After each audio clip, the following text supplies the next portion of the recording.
Hi, welcome back to the video. If you saw my last video, this is right where I finished off. We finished making 2 costumes last week. Technically, it was just half of a week, plus I was very busy with some other stuff going on, but we managed to finish 2 very difficult costumes, and now we are going to be moving on to the next one. This is more just a vlog of the process that it takes for me to make all of these costumes. Up to this point, I've met with the choreographers and the dancers to discuss the patterns and the designs of what the costume should be. I've also taken their measurements and then sent out sketches that have been approved by the parents and the dancers, so that way I can get to work on them for this coming dance season. Most of these costumes will need to be completed by the end of December, but I have another batch that will be needed by the end of February. We got a lot of work to do. We just got to chip away at it and get ready for our first fitting. So although I have finished these 2 costumes, I'm going to put them to the side so that I can take a bunch of costumes ready to the fitting, so I'm not driving back and forth to the studio. But we are going to go to the fabric store right now, so let's go.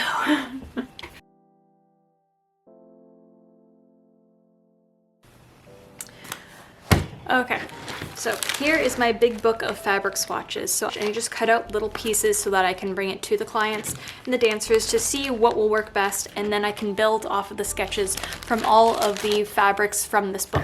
Then I go to my iPad and figure out the design while also picking out the fabric that I'm going to need for this. I needed to find like a dark olivey green like this, but I didn't have any, so I took this bright blue color and I dyed it with some orange dye so that they go fairly well together. I'm going to look at the sketch and kind of determine how much I need. Ready to cut.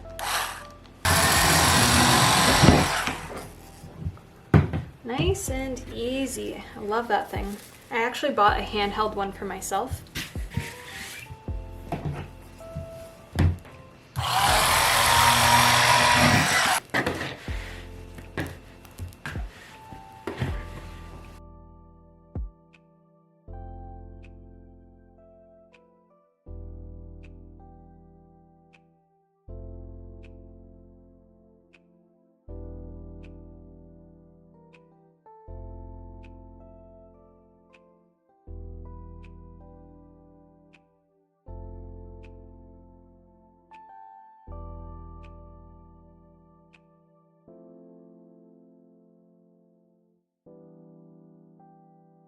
Last year was the first year that I had taken on this amount of work, and I had a lot of fun. I learned a lot, but this year I'm taking a lot of the things that I had learned from last year and improving upon them.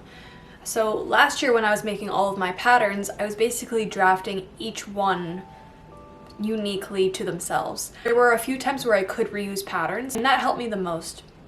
So what I've done this year is collected all the patterns that I had made last year, and now I'm going to make base blocks out of these patterns. So that way I can just lay these down onto the fabric and then trace with chalk any differences that I need. If it needs a fuller bust, if it needs a smaller hip, but basically I just have these set to the girth that I need, so that way I can build off of them width-wise, because I find that's a lot easier for me to deal with, changing the width of something, than it is to figure out the girth. I also tried to organize all of the measurements by girth. So I organized all of the girth measurements from low to high, and then I also corresponded the bust, waist, and hip measurements to fit them into smaller categories. So I condensed it down even more to 8 measurements. All I'm doing is figuring out those 8 different pattern pieces and putting them onto Bristol board. For this pattern specifically, the measurement that I'm referencing is the girth measurement. When you measure from shoulder to bottom and bottom to top on both the front and back, you should have the combined girth minus 2 inches. I think I've got my method pretty good, but if you have any suggestions on tips on how to improve it, you can leave it in the comments below. Now that I have all these cut out, I'm going to mark down the bust, waist, and hip line, as well as the girth line. Then I'm going to write down the pattern measurements for each of them.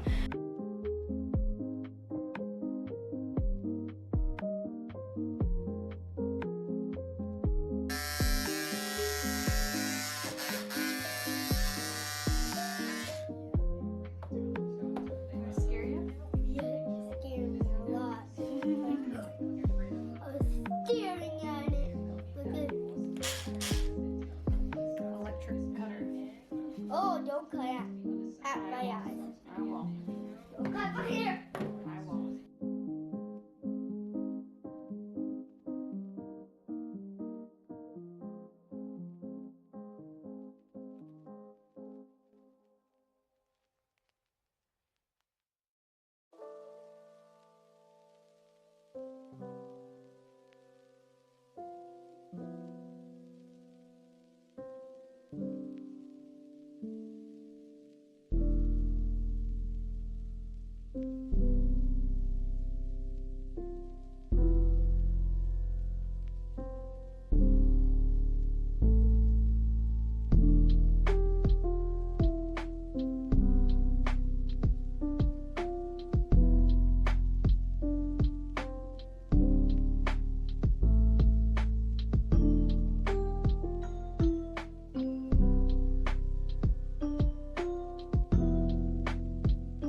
Don't mind me.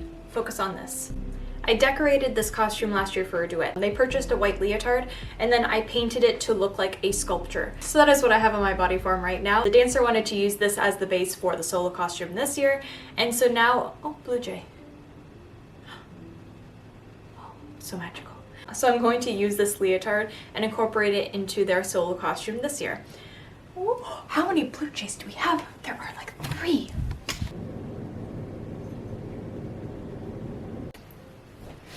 Sorry, we put down some birdseed and I just get really excited when I see blue jays on the back porch. Anyway, so to turn this costume into the costume that I've designed, I need to take off the sleeves. On the back, I have added this, also on the back, I've added this beige strap. This is because when you have a large open back leotard, it wants, if you're ever curving over, it tends to want to fall off the shoulders. And that's not a very comfy thing to do when you are on stage performing. So this is just security to keep the shoulders in place. So I'm going to keep this part. First thing that needs to go are the sleeves. Oh, and the back. Every time that there they are.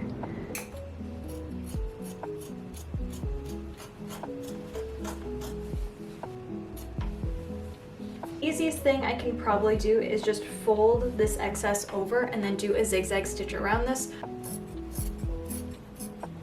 This is going to be the main color of the dress. This color specifically, no, I have to dye this, but I just want to drape it on to see how it works. This is going to be the accent color. I'm going to pull it apart and distress it, and we're going to add this all together.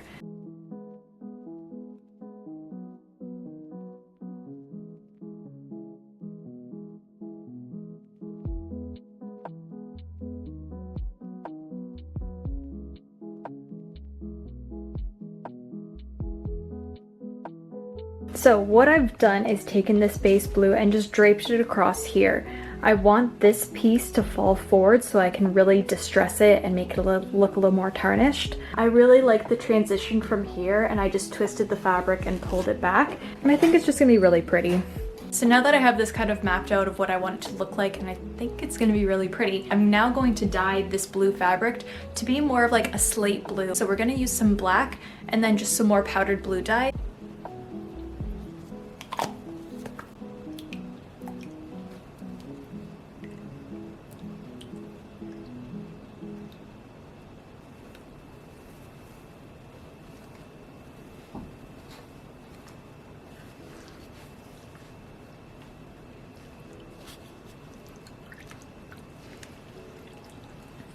Tips for dyeing synthetic fabric is finding a fabric that is as similar to the color as you can and then slightly tinting it with whatever dyes you can, because you're never going to be able to get like a white to turn black. It's always going to be some type of white base. If you want black, you're going to need either like a dark navy or a dark burgundy or something like that to turn it just a little bit darker to get a black.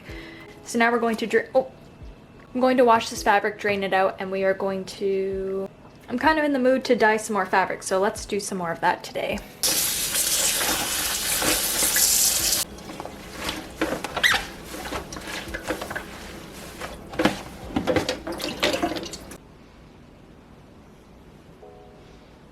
So we got some beige.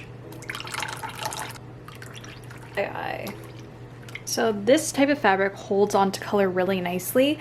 So this is turning out more gray than I think I want. So what I'm going to do is I'm going to take out a little bit of this dye and I'm going to put in some more red and yellow. Dunk it.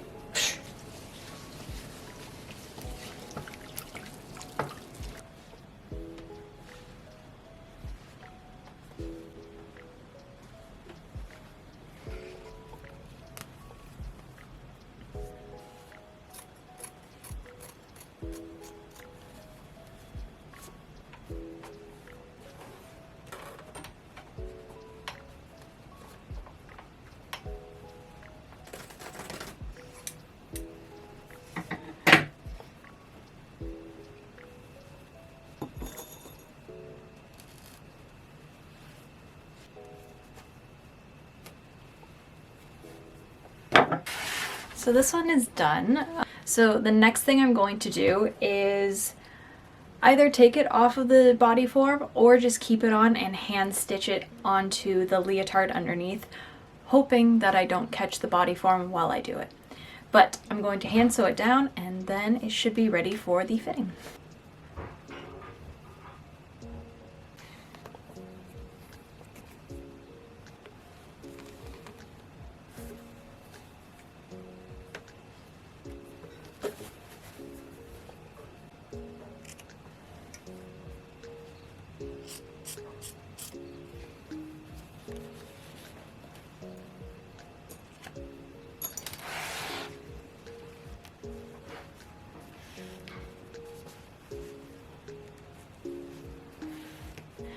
I think this is the end of the video. We have one more ready for a fitting, and although I finished 2 last week and only 1 this week, I also did a lot of work prepping for other projects. I have all of these solos cut and ready to start sewing. These are 3 more costumes that I have that I can start right away. So although I only have 1 finished, I have 3 in the works and ready to go. I was also able to dye a light gray fabric into this brown so that it will match this lace fabric. Because I didn't have a mesh that matched the underside of this lace, because obviously there is a lot of shimmer on the front, we wanted just a solid mesh for other parts of the outfit. So I was able to dye this mesh fabric to be like an almost perfect fit. I was so happy with how this turned out. The stained hands are really worth it.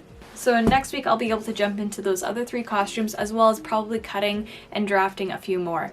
And then in the meantime, I also will have a fitting for some of the solo costumes that I've already done, but you'll just have to stick around for next time where we can do all of that. So until next time, I hope you have a wonderful day. Bye.